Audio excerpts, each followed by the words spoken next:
Olá, começa aqui o Religare, Conhecimento e Religião.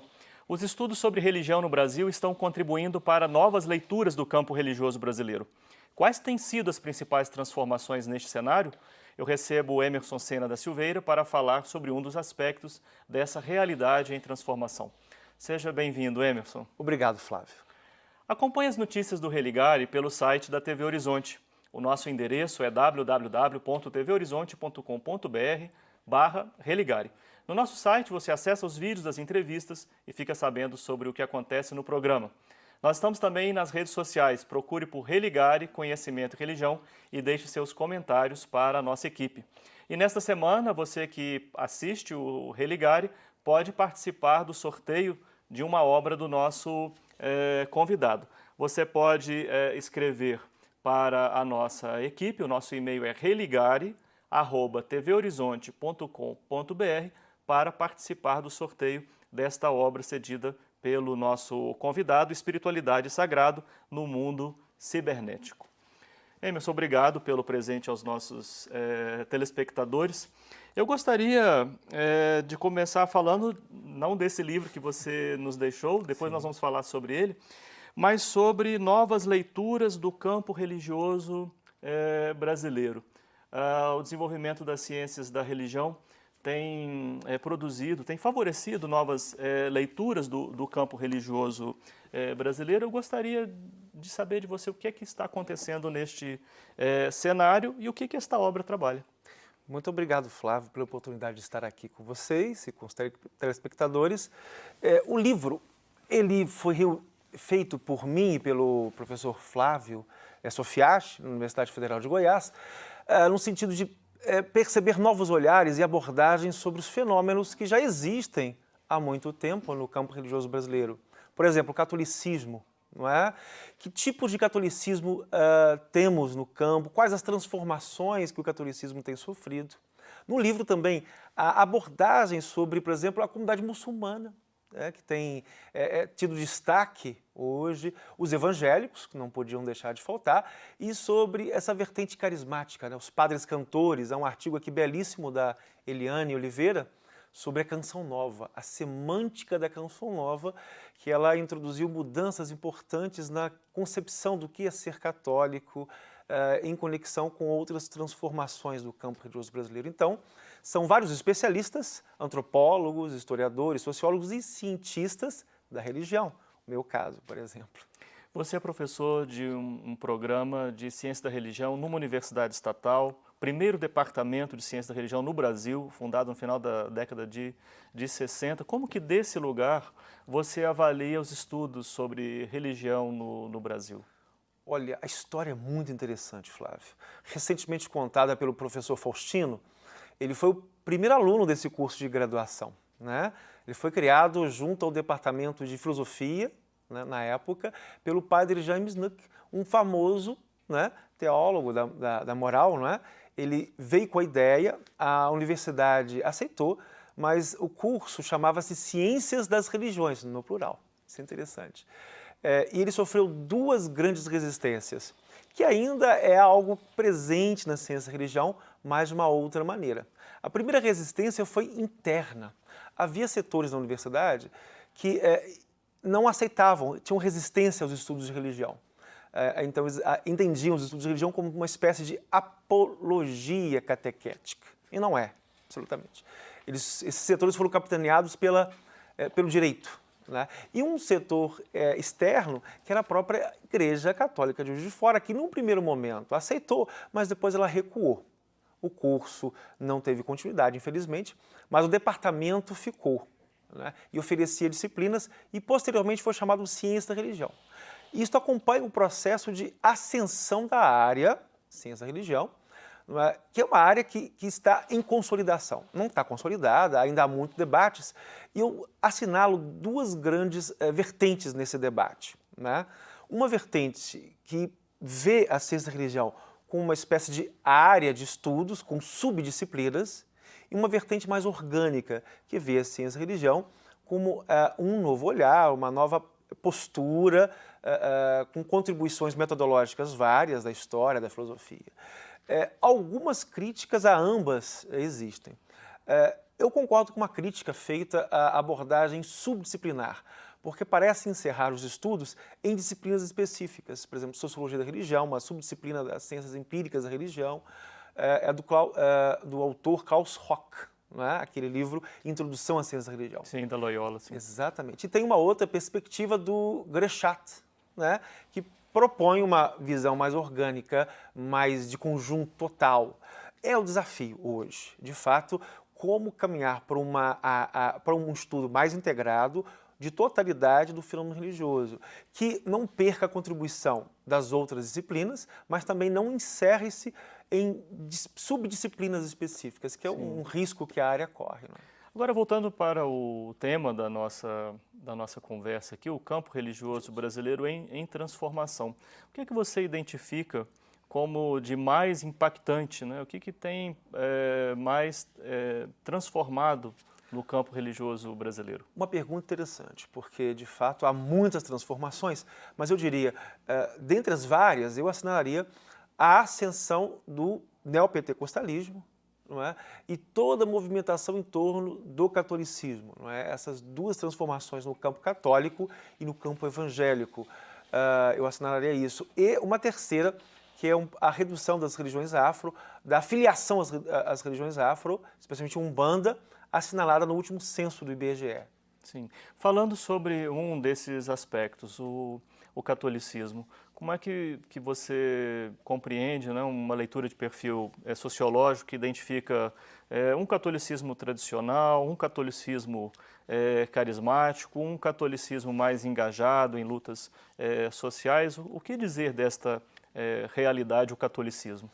Essa foi uma divisão clássica, né, que acompanha a Igreja Católica no Brasil na primeira metade do século até agora. Né? De fato, são três grandes vertentes que interagem entre si de uma forma ou resistindo umas às outras ou procurando um certo diálogo. Por exemplo, recentemente, a vertente carismática começou a se aproximar da vertente conservadora em relação a temas morais. Não é?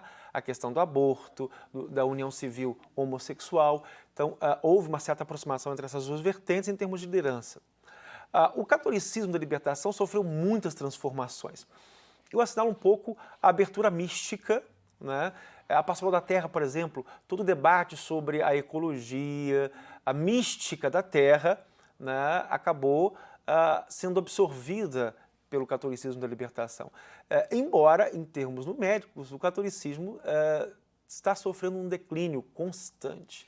Ora, esse declínio pode ser entendido como uma espécie de perda do monopólio religioso, por um lado, mas, ao mesmo tempo, a oportunidade para visibilização dessas tendências internas, né? Que dialogam entre si com tensões, né? Há tensões entre elas, né? Sim, sim. Mas é uma diversidade muito grande de tendências que começam, por exemplo, a configurar uma nova estrutura. Os carismáticos mudaram muito de configuração, por exemplo. Quais foram as grandes mudanças nesse segmento carismático? Por exemplo, a força das comunidades de vida e aliança, que são comunidades nas quais os leigos ou sacerdotes se dedicam integralmente ou parcialmente, dedicando-se a atividades de evangelização. A Canção Nova, por exemplo, é um paradigma nessa área, né? Mas tem a comunidade Shalom, calcula-se hoje em torno de 300 comunidades carismáticas no Brasil,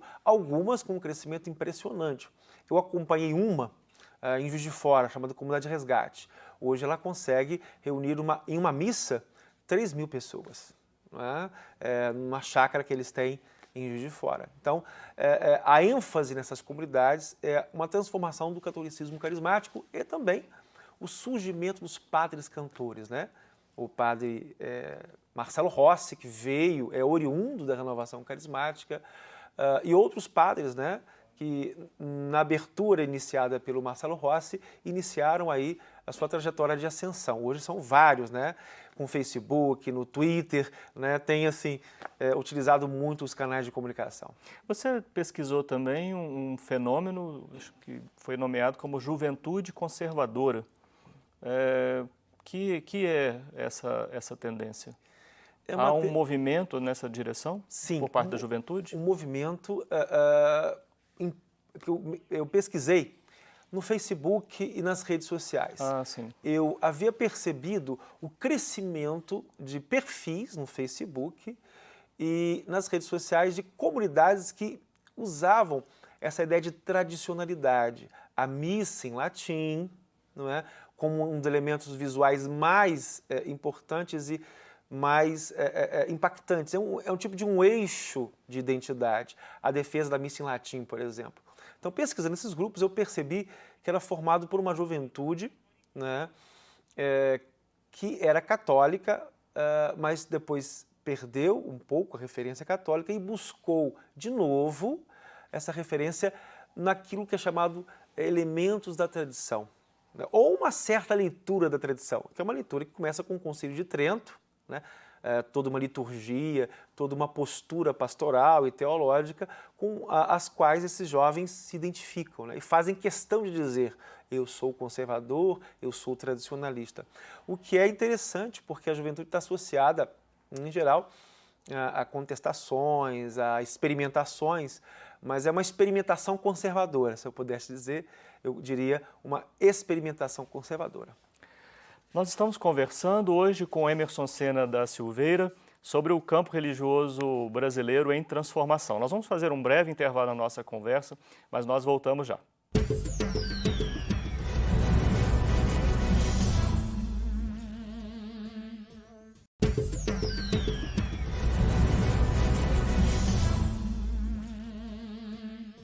Estamos de volta com o Religário. Hoje eu recebo o Emerson Sena da Silveira, da Universidade Federal de Juiz de Fora, do Programa de Pós-Graduação em Ciência da Religião. Nós estamos conversando sobre o campo religioso brasileiro, um campo em transformação. O telespectador que acompanha o Religário, nesta semana pode participar do sorteio do livro cedido pelo nosso convidado, Espiritualidade e Sagrado no Mundo Cibernético. Entre em contato com a nossa equipe através do e-mail religare@tvhorizonte.com.br.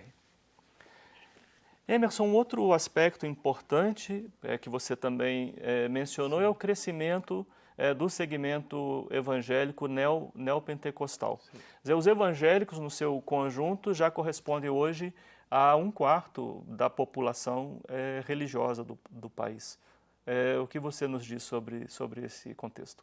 É interessante. Eu sempre me lembro, quando eu abordo esse assunto, de um nome muito importante nessa área, que inclusive é belo-horizontino de coração, Pierre Sanchis, né? Professor emérito do FMG. Ele abordava o crescimento dos evangélicos de uma maneira muito interessante. No primeiro momento, eles surgiram como uma espécie de ilhas em meio ao mar católico. Então, a tendência deles era ser refratários, ascéticos, com uma conduta de vida que colocava fronteiras de diferenciação. Eu sou evangélico, vocês são católicos, né? Eu acredito que sou salvo, vocês ainda precisam ser salvos. Então havia toda uma espécie de conduta ascética. As Assembleias de Deus que eram a igreja mais importante, né, dessa primeira configuração. Só que o impacto da cultura brasileira colocou-se de uma forma muito proeminente no campo evangélico. Então você começou a mudar essa postura, e aí é a teoria do Paul Freston, né, das 3 ondas. Né? É uma teoria criticada, mas que dá para entender um pouco quais são as 3 grandes transformações que o mundo evangélico sofreu no Brasil no século XX, né, a partir de 1910, da chegada dos pentecostais. Né? A segunda onda, na década de 50, foi caracterizada pela Igreja das Curas Divinas, as tendas de cura, né? A Igreja do Evangelho Quadrangular, por exemplo. E numa terceira etapa, na década de 70, surgem as neopentecostais, a Igreja Universal do Reino de Deus, por exemplo. O que fica claro quando o Pierre Sanchis fala sobre isso é de um progressivo abandono do ethos rigorista, uma flexibilização desse ethos, especialmente naquilo que chama-se conduta visual. Por exemplo, os códigos adotados para o corte de cabelo, quer dizer, não se cortava cabelo, né? A mulher usava o cabelo comprido, a tatuagem não era admitida. Não é? Hoje, as igrejas neopentecostais e pentecostais utilizam show, utilizam tatuagens, utilizam a internet, a TV, A própria Assembleia de Deus, na vertente do pastor Silas Malafaia, usa muito bem a TV, não é? Se mantém programa de TV, algo que não era muito comum ou até condenado pelas primeiras correntes pentecostais como algo que não devia. Então, o ethos evangélico sofreu uma mutação que, paradoxalmente, abriu o mundo evangélico para uma continuidade com o mundo católico. Por exemplo, a busca da cura, do milagre, da maravilha, o uso, por exemplo, da Igreja Universal, que a Igreja Universal faz da água, dos sinais, é muito semelhante aos sacramentais católicos, né? É uma espécie, vou usar uma linguagem antropológica, de magicização, né? A magia novamente reemerge no contexto evangélico com o uso de todo esse instrumental simbólico bem usado, né, pelos pastores e pelas igrejas evangélicas neopentecostais e muito bem usados, na verdade, né? Como categorizar esse movimento que, enfim, está na vertente protestante, evangélica, né, depois daí do neopentecostalismo, entendendo, acompanhando esse raciocínio. Hoje, né, identificando esse movimento, essa apropriação de um imaginário católico, popular, mas não apenas, também de matriz afro e indígena, onde colocar esse fenômeno? É uma grande pergunta, porque diante de fenômenos que desafiam as classificações, os estudiosos ficam em dúvida. Ficamos perdidos, né? Sim, e surgem polêmicas. Por exemplo, há uma corrente que classifica essas igrejas neopentecostais como pós-pentecostais. Uma outra coisa. Já ouvi falar disso. Exatamente. Tem uma outra corrente de estudiosos que está criando uma categoria nova, são igrejas cristãs sincréticas, ou evangélicas sincréticas. Não é? É um fenômeno, por exemplo, que está surgindo, que são as igrejas reteté, ou igrejas sapatinho de fogo, ou igrejas dançantes. Tem vários nomes, né? Mas fale um pouco sobre isso, Emerson, Isso por favor. é muito interessante. Isso começou a surgir nas periferias das grandes cidades, Salvador, as grandes capitais, né? Salvador, São Paulo, Rio, BH, né? Mas também se espalhando por cidades médias. São pequenas igrejas de fundo de quintal, pequenas igrejas em bairros bem afastados, periféricos, trabalhadores. O perfil né, pessoas de cor negra, trabalhadoras, né, que ganham até 1, 2 salários mínimos, e com uma liturgia muito dançante, muito celebrativa. E a dança que eles fazem em alguma dessas igrejas, né, é uma dança muito próxima àquilo que são os pentecostais. Não é? Tanto é que atrai crítica dos evangélicos tradicionais, essas igrejas.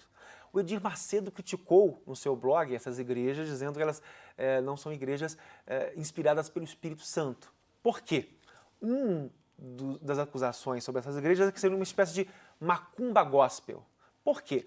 Porque os membros dessas igrejas se vestem, por exemplo, com uma indumentária, uma camisa comprida, tipo uma batina branca, azul, roxa, não é? E eles começam a dançar, a rodopiar, a cantar, né? E em algo próximo. Eu vou fazer uma analogia. Não quer dizer que essas igrejas estejam sendo contaminadas pelo mundo afro, mas é um fenômeno que tem acontecido nessas igrejas e são lideradas por mulheres. É interessante. Tem uma pessoa muito famosa nesse ramo que chama-se Vanessa do Véu. É muito interessante o nome, né? Vanessa do Véu. Ela é uma cantora, uma pregadora evangélica. Ela se veste com véu mesmo, né? Como se fosse semelhante a uma irmã de caridade, né? E palestra, mas evangélica, você entende como evangélica? Evangélica. A autonomeação é essa? Vanessa do Véu. Ela conduz chamados vigilhões. Vigilhões. O que são vigilhões? São as antigas vigílias que os pentecostais faziam, uma noite inteira, mas agora com muito som, com muita música, muita guitarra e com música chamada reteté. Por que surgiu o nome reteté? Por causa da batida do pé no chão, né? A batida do pé no chão, ritmada, levou a este nome, que remete um pouco às origens do pentecostalismo norte-americano, especialmente com William Seymour, não é? Que foi um pastor filho de ex-escravos que trouxe, por exemplo, essa celebração estática, o êxtase, né, de volta para o mundo evangélico, ou reinseriu o êxtase novamente. Sim. Para terminar a nossa conversa, eu gostaria de tratar de um tema que vocês abordam neste livro, né? Você e o Walter Avelar Isso. organizaram esta obra. Falar um pouco sobre o fenômeno dessa espiritualidade virtual, essa espiritualidade vivida no ciberespaço, né? É muito interessante, porque é uma espiritualidade que, ao mesmo tempo, não tem fronteiras, ao mesmo tempo, há uma tendência de procurar identidades nesse espaço. Há duas tendências nesse espaço virtual. A transmutação, por exemplo, dos catolicismos em catolicismos virtuais, a ideia de altares virtuais, velas virtuais, o próprio site do Padre Marcelo Rossi tem uma capela virtual, você pode acender uma vela de 7 dias, né, na intenção, cores específicas, mas você também tem sites institucionais que seguem um padrão mais estático. Por exemplo, o mundo conservador católico, a juventude conservadora católica, que a gente havia falado no bloco anterior, que possui uma postura de intolerância, isso é característica desses grupos, né? Eles possuem sites muito estáticos, não permitem uma interatividade grande entre os seus internautas, sites que têm um layout, né, um design, né, muito tradicional, remetendo, por exemplo, a catedrais católicas, a uma arte barroca, a um passado que é idealizado hoje como se fosse a chave da identidade católica, né? Como se hoje recorrer a esta visão da tradição fosse essencial para dizer-se católico. Na visão desses jovens, dessas comunidades carismáticas e dessas comunidades conservadoras no mundo virtual, seria isto. Mas sabe-se o quanto elas são refratárias a um diálogo, a uma aproximação, inclusive com outras vertentes católicas. Essas vertentes conservadoras, né, elas sempre têm um ou outro blog, post, condenando o catolicismo da libertação, condenando os evangélicos, condenando os afro-brasileiros. Até o Papa Francisco já vi em algum momento uma crítica como de distância. Os blogs conservadores fazem isso. Uma crítica condenando um papa comunista, um papa marxista. Não, é uma crítica absolutamente improcedente, não procede esse tipo de coisa. Mas na visão desses grupos conservadores há uma evidente comunismo do Papa Francisco. Não é? Aliás, essa história é muito interessante porque, de fato, esses grupos conservadores criam teorias da conspiração e dialogam com setores da direita brasileira, por exemplo. Um dos gurus desses grupos conservadores católicos é Olavo de Carvalho, né? Que é um pensador ultra-radical que tem encantado muitos jovens, inclusive conservadores católicos, que eu pesquisei, né? No primeiro bloco, eu havia falado sobre isso. Sim. Olha, o telespectador pode participar do sorteio desta obra escrevendo para a nossa equipe, repasso o nosso contato, que é religare@tvhorizonte.com.br. Emerson, agradeço muito a sua participação aqui, obrigado pela gentileza de ter vindo gravar conosco. Muito obrigado, Flávio, muito obrigado pela oportunidade de estar aqui refletindo um pouco com vocês. Obrigado. O Religare é um projeto de extensão do Programa de Pós-Graduação em Ciências da Religião da PUC Minas. Para saber mais sobre nossas atividades, acesse a página www.pucminas.br/ppgcr. O Religare de hoje fica por aqui. Obrigado pela sua companhia, um abraço muito cordial e até a próxima semana com o novo Religare, Conhecimento e Religião.